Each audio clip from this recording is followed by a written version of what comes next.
স্বরচিহ্ন ব্যঞ্জন বর্ণের আগে বসবে না পিছনে বসবে সেটা দেখো। হ্যাঁ, প্রথমে যে ব্যঞ্জন বর্ণ আছে সেই অক্ষর ক দিয়ে দেখো। হ্যাঁ, এখানে দেখো আগে কি হবে, আগে ব্যঞ্জন বর্ণ বসবে, তারপরে আকার বসবে। ওই আকার কা, মানে আকারের ক্ষেত্রে আগে ব্যঞ্জন বর্ণ বসবে, তারপরে কি হবে, তারপরে হবে কার। হ্যাঁ, আকার। এখানে এটা হচ্ছে হস্যই আর এটা হচ্ছে হস্যইকার।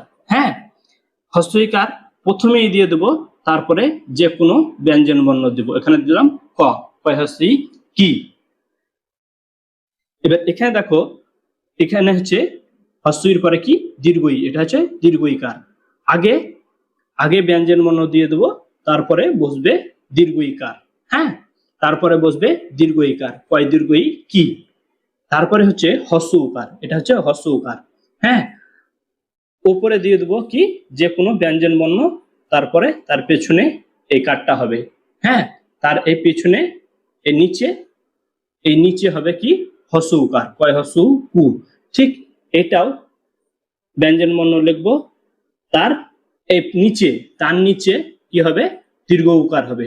হ্যাঁ, কয় দীর্ঘ কু, কয় হস্য কু আর কয় দীর্ঘ কু।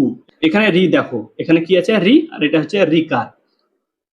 আগে অক্ষর লিখবো, তার পিছনে এই রিকারটা যোগ হবে, কয় রি ক্রি। হ্যাঁ, এখানে দেখো এ আছে, এটা হচ্ছে একার। একার কি হবে, প্রথমে একার বসবে, তারপরে ব্যঞ্জন বর্ণ বসবে, একার কে। হ্যাঁ, এবার এরপরে ওইকার কি হবে, ওইকার প্রথমে ওইকার বসবে, তারপরে যে কোনো ব্যঞ্জন বর্ণ।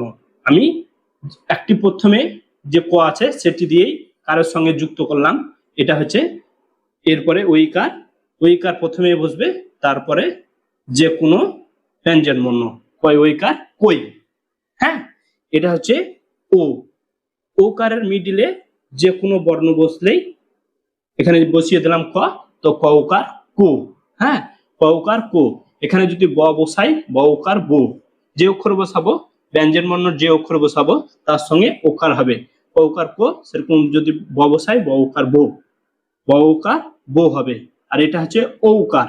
এখানে যদি ক মিডিলে বসাই, ক মাঝখানে বসাই, তাহলে ক ঔকার কো। হ্যাঁ, এইভাবে উচ্চারণ হবে। এইভাবে এই যে কার আছে, এই কারগুলো কিন্তু ব্যঞ্জন বর্ণের সঙ্গেই বসে উচ্চারণ হয়।